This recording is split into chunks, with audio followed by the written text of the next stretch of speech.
तो दोस्तों आज मैं एक्सप्लेन करने वाला हूँ 2016 में आई movie a death in the Gunj को। इस फिल्म में कोई एक इंसान मरता है, लेकिन वो कौन होगा, कैसे मरेगा, कौन मारेगा, ये राज आपको धीरे धीरे पता चलेगा। तो अंत तक आप वीडियो के साथ बने रहिए सब कुछ जानने के लिए। बाकी चलिए अब मैं आपको सुनाता हूँ इस फिल्म की कहानी। तो मूवी की शुरुआत में हम ब्रायन और नंदू नाम के दो दोस्तों को देखते हैं जो कि आपस में बात कर रहे होते हैं कि बॉडी को कोलकाता तक पहुंचाने में तो 8 घंटे लग ही जाएंगे ना, तुम्हारे पास सारे कागजात हैं कि नहीं। जब वो लोग गाड़ी में बैठे होते हैं तो हमें शुट्टू नामक एक तीसरा व्यक्ति भी दिखाई पड़ता है। उन्हें देखने पर ऐसा प्रतीत होता है जैसे कि उन्होंने किसी को मार दिया है और अब बॉडी को ठिकाने लगाने जा रहे हैं। अब कहानी यहाँ से एक हफ्ते पीछे जाती है, जहाँ हम देखते हैं कि नंदू अपनी पत्नी बोनी, अपनी 8 साल की बच्ची तानी और अपने मौसेरे भाई शुट्टू और अपनी दोस्त मिम्मी के साथ अपने माता पिता के घर मकलूस्कीगंज आया होता है छुट्टियां मनाने। माता पिता के घर में केवल वही दोनों रहते थे, अपने नौकर नौकरानी मनिया और मंजीरी के साथ।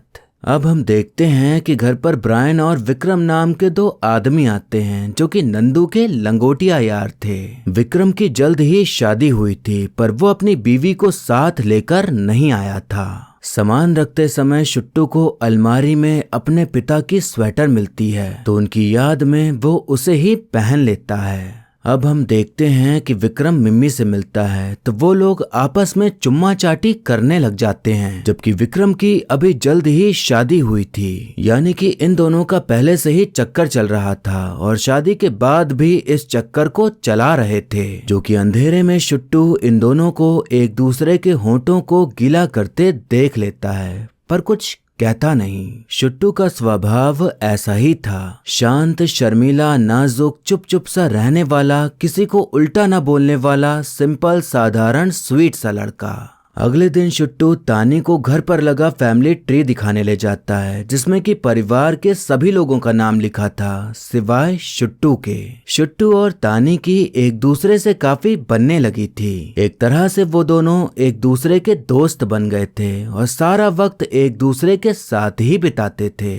अब एक रात मदिरा का सेवन करते हुए सभी लोग भूत प्रेत की बातें कर रहे होते हैं, तो बोरियत मिटाने के लिए सोचते हैं कि चलो भूत बुलाओ प्रक्रिया की जाए, देखें क्या होता है। लेकिन भूत आएगा किसमें, तो वो लोग शुट्टू को माध्यम बना देते हैं इस चीज के लिए। शुट्टू ज्यादा बोलता नहीं था तो कुछ कह भी नहीं पाता और जो उन्होंने कहा वो करने लग जाता है। अब सभी लोग एक दूसरे का हाथ पकड़ के मोमबत्ती जलाकर भूत बुलाने लग जाते हैं, तो उन्हें किसी बर्तन के खटकने की आवाज सुनाई पड़ती है। विक्रम सवाल करता है कि इस कमरे में मौजूद सबसे पहले कौन मरेगा, तो शुट्टू का नाम पहले आता है, तो वो डर के मारे अपने कमरे में जाकर चद्दर ओढ़ के छुप जाता है और वहाँ बैठे सभी लोग उसके ऊपर हंसने लग जाते हैं। यहाँ पता चलता है कि विक्रम एक बर्तन में धागा बांधकर अपने पैर से उसे खींचते हुए आवाज कर रहा था शुट्टू के मजे लेने के लिए। अगले दिन हम देखते हैं कि शुट्टू मिम्मी को चुपके चुपके देख रहा होता है और उसके पास होने पर उसके चेहरे पर अलग ही मुस्कान आ जाती थी। देखकर समझ आता है कि शायद उसे मिम्मी पसंद है, पर उसमें इतनी हिम्मत कभी नहीं आनी थी कि वो उससे अपने दिल की बात कह पाए।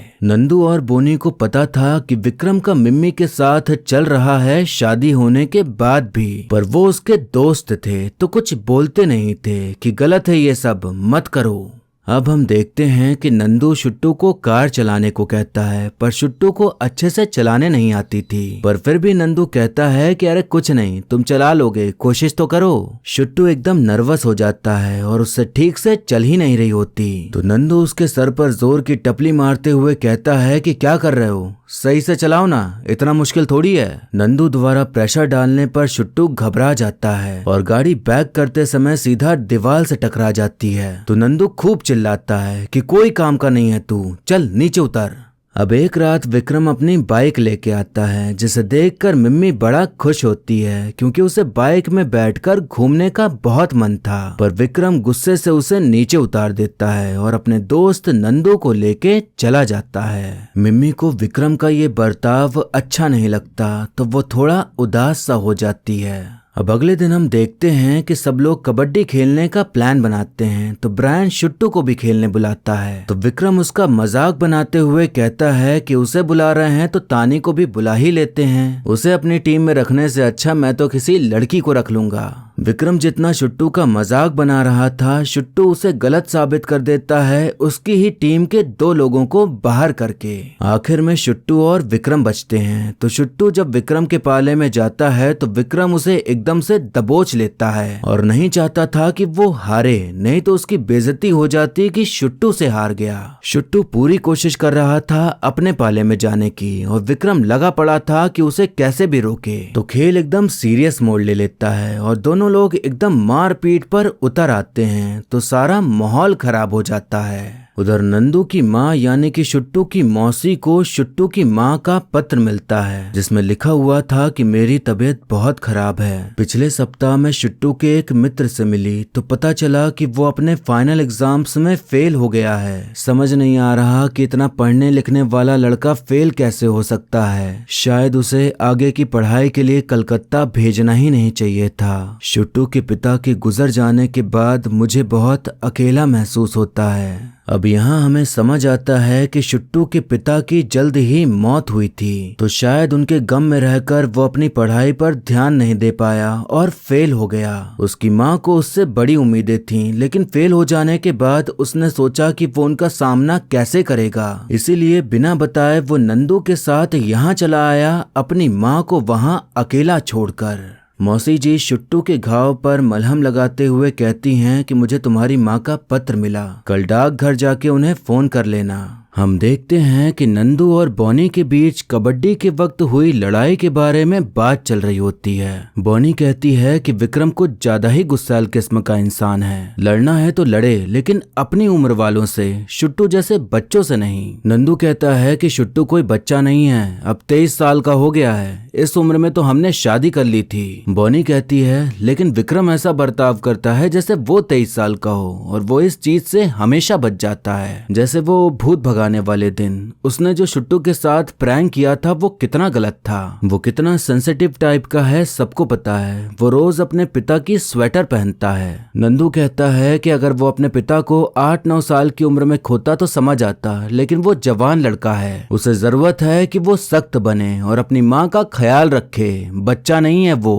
एक रात हमें पता चलता है कि शुट्टू को नींद में चलने की आदत है। अगले दिन वो डाकघर जाता है माँ को फोन लगाकर बात करने, पर वो बात नहीं करता। वापस आके मौसी से कहता है कि फोन नहीं लगा, जबकि फोन लग गया था, पर उसने बात नहीं की, ये सोचकर कि माँ उसे वापस बुला लेंगी। अब हम देखते हैं कि आखिरकार विक्रम अपनी पत्नी पूनम को सबसे मिलाने के लिए लेके आ ही जाता है। तो सब उसकी खूबसूरती, पहनावे और गाने की तारीफ कर रहे होते हैं, जो कि मिम्मी को बिल्कुल भी पसंद नहीं आ रहा था। वो पूनम से जल रही थी और ये बात शुट्टू अच्छे से समझ रहा था। बॉनी मिम्मी से कहती है कि तुम थोड़ा सही से नहीं रह सकती क्या? तुम्हें पता नहीं कि अब वो शादीशुदा है? मिम्मी कहती है कि वही तो, उसे बताओ कि वो शादीशुदा है। सब लोगों के चले जाने के बाद शुट्टू और मिम्मी एक दूसरे से बातचीत कर रहे होते हैं। मिम्मी ने काफी ज्यादा पी ली थी, तो वो शुट्टू को अपने कमरे तक छोड़ने के लिए कहती है। कमरे में जाते ही मिम्मी दरवाजा बंद करके शुट्टू को चूमने लग जाती है। मिम्मी के अंदर जलन भरी हुई थी और वो खूब नशे में भी थी, तो उसके अंदर जो फीलिंग्स पैदा हुई उसे कहीं तो निकालना ही था। तो वो शुट्टू के साथ ही संभोग करके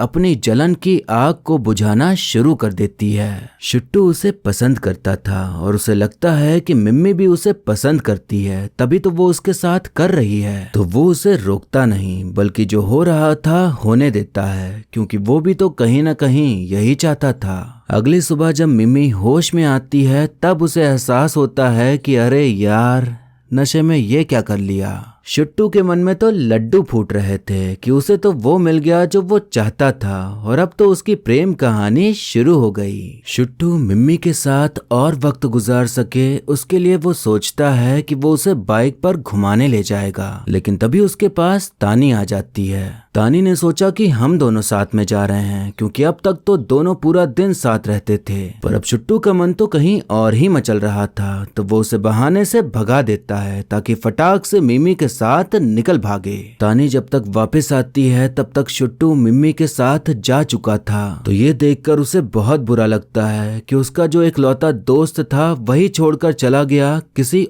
और के साथ। शाम को जब दोनों लोग घूम फिर के मजे करके आते हैं तो पता चलता है कि तानी कहीं भी नहीं मिल रही है। अब घर में बवाल खड़ा हो जाता है कि आखिर वो गई कहाँ। तानी हमेशा शुट्टू के साथ रहती थी तो सब लोग शुट्टू को डांटने लग जाते हैं कि तुमने उसका ध्यान क्यों नहीं रखा। शुट्टू की गैर मौजूदगी में मौसी सबको बताती हैं कि शुट्टू अब पहले जैसा नहीं रहा। वो कभी भी लड़ाई झगड़े में नहीं पड़ता था। वो अपने फाइनल एग्जाम में फेल हो गया है, इसीलिए उसे कॉलेज से निकाल दिया गया। तो वो अपनी माँ को झूठ बोलकर उन्हें अकेला छोड़कर यहाँ चला आया छुट्टियां मनाने। तो इससे तुम लोग समझ ही सकते हो कि वो कितना गैर जिम्मेदार इंसान है और तुमने अपनी बेटी को उसके भरोसे छोड़ दिया। शुट्टू छुप कर सब सुन रहा था। अब तक तानी उसके साथ थी, उसका ख्याल रखा, वो किसी को नहीं दिखा। लेकिन आज एक दिन वो उसे छोड़कर चला गया तो वो एकदम बुरा बन गया और वो समझता था कि उसकी मौसी उसके लिए अच्छी हैं, पर वो भी उसकी बुराई कर रही थी। अब नंदू और शुट्टू जंगल की ओर जाते हैं तानी को ढूंढने, पर वो वहाँ नहीं मिलती। लेकिन शुट्टू एक गहरे गड्ढे में गिर जाता है। शुट्टू नंदू को आवाज लगाता है पर उसे सुनाई नहीं देता और नंदू उसे भूलकर वहां से चला जाता है। नंदू जब घर पहुंचता है तो तानी मिल गई थी, तो उसे पाकर सब लोग बहुत खुश होते हैं और भूल ही जाते हैं कि शुट्टू वहां नहीं है। हम देखते हैं कि शुट्टू के पास एक खूंखार भेड़िया आता है पर वो उसे कुछ नहीं करता। लेकिन शुट्टू की एकदम हवा टाइट हो जाती है उसे देख के। सब लोग खाना खाने जा रहे थे तो मंजीरी मौसी को याद दिलाती है कि शुट्टू भैया तो नहीं आए। तो मौसी कहती हैं कि मनिया को भेज दो उसे बुलाने के लिए। मनिया शुट्टू को ढूंढने निकलता है तो वो उसे गड्ढे से निकाल लेता है। शुट्टू जब घर पहुंचता है तो पाता है कि सब आराम से हंसी खुशी एक साथ बैठकर खाना पीना कर रहे हैं और किसी को कोई मतलब नहीं कि वो वहां मौजूद है या नहीं। उसके होने न होने से किसी को कोई मतलब नहीं था और ना ही उसे कोई ढूंढने आया और ना ही किसी को उसकी चिंता थी। ये देखकर शुट्टू को अंदर से बहुत बुरा फील होता है। वो जब तानी के पास जाता है उससे बात करने तो वो शुट्टू से अलग ही गुस्सा थी, तो वो उससे बात नहीं करती। शुट्टू ने सोचा था कि और कोई नहीं लेकिन तानी तो उसकी केयर करती ही है, पर अब तो उसने भी मुंह मोड़ लिया। अगले दिन मौसी जी कहती हैं कि तुमने अब तक अपनी माँ से बात नहीं करी ना, बेहतर होगा कि तुम आज जाओ और अपना वापसी का टिकट खरीदो। शुट्टू टिकट ले आता है और अपना सामान पैक करने लगता है। जाने से पहले वो मिम्मी से मिलकर कहता है कि मैं घर जा रहा हूँ लेकिन जल्द ही कलकत्ता आऊंगा तुमसे मिलने। मिम्मी मुंह बना के कहती है कि मुझे लगता है कि तुम्हें अपनी पढ़ाई पर ज्यादा ध्यान देना चाहिए। शुट्टू और मिम्मी के बीच जो भी हुआ उससे शुट्टू को लगा कि मिम्मी को भी उससे प्यार है, पर मिम्मी तो बस उसका इस्तेमाल कर रही थी तब तक जब तक विक्रम उसे भाव नहीं दे रहा था। इस बात से अब शुट्टू को और दुख होता है कि उसने बस उसका यूज किया। उसके चक्कर में उसने तानी को नाराज कर दिया, लेकिन अब तो उसी ने साथ छोड़ दिया। अब हम देखते हैं कि मौसा जी शुट्टू को बंदूक चलाना सिखा रहे होते हैं। तभी शुट्टू देखता है कि सब लोग मस्त आपस में खुश हैं। तानी जो कि हर वक्त शुट्टू के साथ रहती थी अब वो उसका नाम तक नहीं ले रही। मिमी जो अब तक उसके साथ गुलू गुलू करते आ रही थी वो आज फिर से विक्रम के साथ है और बाकी सब लोग एक साथ मजे कर रहे हैं। ये सारी फीलिंग्स जो शुट्टू अब तक महसूस करते आ रहा था वो एकदम मिक्स होकर बाहर फूटने को तैयार थीं। शुट्टू मौसा जी से बंदूक छीनकर उन्हीं के ऊपर तान देता है। विक्रम जल्दी से दौड़ते हुए आता है शुट्टू से बंदूक छीनने, तो शुट्टू उसकी तरफ ही बंदूक घुमा देता है। अब सब सदमे में थे कि अचानक शुट्टू को क्या हो गया, अब ये क्या करेगा, कहीं ये किसी को मार ना दे। शुट्टू के दिमाग में सारी बातें घूम रही थी जो कुछ भी अब तक महसूस करते आया और उन सभी बातों का उसे एक ही जवाब मिला कि उसके होने न होने से किसी को फर्क नहीं पड़ता। और यही सोचकर वो अपने आप को ही गोली मारकर खुद को ही खत्म कर देता है। उसके खून के छींटे फैमिली ट्री पर जा लगते हैं, वही पेड़ जिस पर उसका नाम नहीं था, पर अब उसका नाम उस पर छप ही गया। अब कहानी आगे बढ़ती है और अब हमें समझ आता है कि नंदू और ब्रायन किसकी लाश कलकत्ता ले जा रहे थे। वो लाश शुट्टू की थी। हमें शुट्टू बैक सीट पर बैठा दिखाई दिया था। तो वो उसकी आत्मा थी। और फिर इसी कहानी के साथ मूवी यहीं पर खत्म हो जाती है। तो दोस्तों, मुझे पता है कि आप पूरी फिल्म के दौरान इंतजार कर रहे थे कि कब किसका खून होगा और कातिल कौन होगा, क्योंकि फिल्म का नाम ही कुछ ऐसा है कि लगा होगा कि कोई मर्डर मिस्ट्री वाली मूवी है। पर एंड में जो हुआ उसे देखकर या तो आप चौंक गए होंगे या फिर आपको लगा होगा कि सारा टाइम बर्बाद हो गया। क्या सोचा था और क्या निकला। मैंने शुरुआत में कहा था कि कोई एक इंसान मरेगा, मरा तो सही, और उसे मारने में सभी लोगों का हाथ था। जिनको लगा कि टाइम वेस्ट मूवी थी उनको तो मैं समझा नहीं सकता, पर जिन्हें क्लाइमैक्स ने चौंकाया उन्हें जरूर बताना चाहूंगा कि आखिर शुट्टू ने खुद की जान क्यों ली। शुट्टू का नेचर आप समझ ही गए होंगे कि वो कैसा था। ऐसा था कि आप उससे जो काम कह दें, जो करवा लें, वो कर देगा। उसके अंदर बिल्कुल भी हिम्मत ना थी किसी को ना कहने की या अपनी क्या इच्छा है वो बताने की। वो बहुत मासूम और सेंसिटिव था, इतना कि छोटी सी छोटी बात भी उसके दिल में लग जाए। शुट्टू के पिता की जल्द ही मौत हुई थी। वो अपने पिता से बहुत प्यार करता था, इसीलिए वो उनकी स्वेटर पहन के घूमता रहता था। तो शुट्टू के लिए पहला झटका वही था, और फिर दूसरा झटका उसका एग्जाम में फेल हो जाना। हो सकता है कि पिता के जाने के गम में वो पढ़ाई पर ध्यान नहीं दे पाया और फेल हो गया। कोई भी नहीं समझने वाला था कि उसके मन में क्या चल रहा है, क्या बीत रही है उस पे। सब बस यही नोटिस कर रहे थे कि वो तो एग्जाम में फेल हो गया। सबने उससे उम्मीद लगा रखी थी कि लड़का पढ़ लिख के कामयाब बनेगा, क्योंकि सब जानते थे कि वो पढ़ने में काफी अच्छा है। पर फेल हो जाने के बाद यही बात शुट्टू के मन में घूमने लगी कि अब लोग क्या सोचेंगे उसके बारे में जब पता चलेगा कि वो फेल हो गया। सब उससे उम्मीद करते थे कि वो अब बड़ा हो गया है तो जिम्मेदार बने, जिम्मेदारी उठाए। तो उसे पता था कि कोई भी उसकी भावनाओं को नहीं समझेगा, इसीलिए उसने किसी को नहीं बताया और चुपचाप सबके साथ आ गया घूमने। जिस वक्त जरूरत थी कि सब उसे सांत्वना दें, उसे मोटिवेट करें, उस वक्त सब ये उम्मीद कर रहे थे कि वो सख्त बने। तो पिता का जाना, एग्जाम में फेल हो जाना, कॉलेज से निकाल दिए जाना, ये सारे दुख दर्द उसके अंदर पहले से ही थे जब वो वहां पहुंचा। फिर उसके बाद जो छोटी छोटी चीजें हुई, उसने पहले के दुख के साथ हाथ मिलाकर उसे और भी ज्यादा दुखी कर दिया। जैसे कि उसके भाई नंदू का सोचना कि वो बड़ा है, उसे सब कुछ आना चाहिए, इतना संवेदनशील नहीं होना चाहिए, सख्त बने। वहीं विक्रम हमेशा उसके मजे लिया करता था, उसे कमजोर और नाजुक समझ के उसका मजाक बनाया करता था। मिमी, जिसने उसकी फीलिंग्स के साथ खेला और उसका इस्तेमाल किया, उसे सबसे बड़ा धक्का तब लगा जब उसने देखा कि किसी को उसकी फिक्र ही नहीं है। वो गड्ढे में गिर गया, उसे कोई ढूंढने नहीं आया। सब मस्त अपने में खुश थे, वो कहाँ है, कहाँ गया, किसी को परवाह नहीं थी। ये बहुत ही गंदी फीलिंग होती है जब आप अपने लोगों के साथ हो, लेकिन उनके साथ होकर भी आपको महसूस हो कि आपके होने न होने से उन्हें कोई फर्क नहीं पड़ता। ये वाली फीलिंग हर किसी ने कभी न कभी फील तो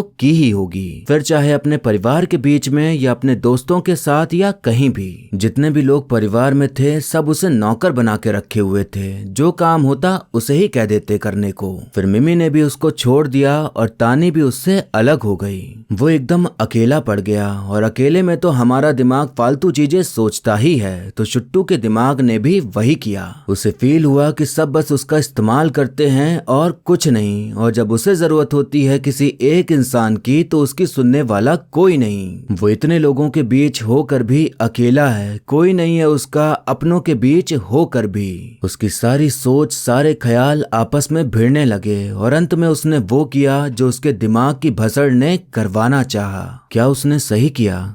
बिल्कुल भी नहीं, उसने गलत किया, पर हम उसे गलत ठहरा नहीं सकते, क्योंकि कोई जब खुद को मारता है तो हमें यही लगता है कि इतनी सी बात के लिए खुद की जान कौन देता है भला। लेकिन बात यहाँ ये है कि जो इंसान फील करता है वही जानता है कि उसके लिए वो बात कितनी बड़ी है और कितनी ज्यादा लगी है उसके दिल में। हमें जब कोई कुछ कहता है तो सिर्फ उसकी बात का बुरा नहीं लगता, बल्कि और भी पहले जितनी बातें कही होंगी किसी ने, वो सारी बातें एक साथ याद आने लग जाती हैं, तो वो और ज्यादा बुरा फील होता है। हम जब तक उस स्टेज पे नहीं आते तब तक नहीं समझ सकते कि क्यों किया उसने ऐसा। नहीं होती कंट्रोल फीलिंग्स आसानी से जब ऐसा कुछ करने का मन होता है, पर शुट्टू के पास भी एक उम्मीद थी कि वो जिंदा रहे। उसकी माँ इंतजार कर रही थी उसका, जो कि उससे बहुत प्यार करती थी। तो उसे अपनी माँ के बारे में सोचना चाहिए था, ना कि उनसे दूर भागना चाहिए था। जब सब कुछ खुद से जुदा होता दिखाई पड़ता है तो हमें लगता है कि सब खत्म हो गया, लेकिन दोस्त ऐसा बदलता बिल्कुल भी नहीं है। वक्त ऐसी चीज है कि वो बदलता ही बदलता है। मेरा वक्त एक टाइम पे बहुत खराब था, फिर सही हुआ, फिर खराब हुआ,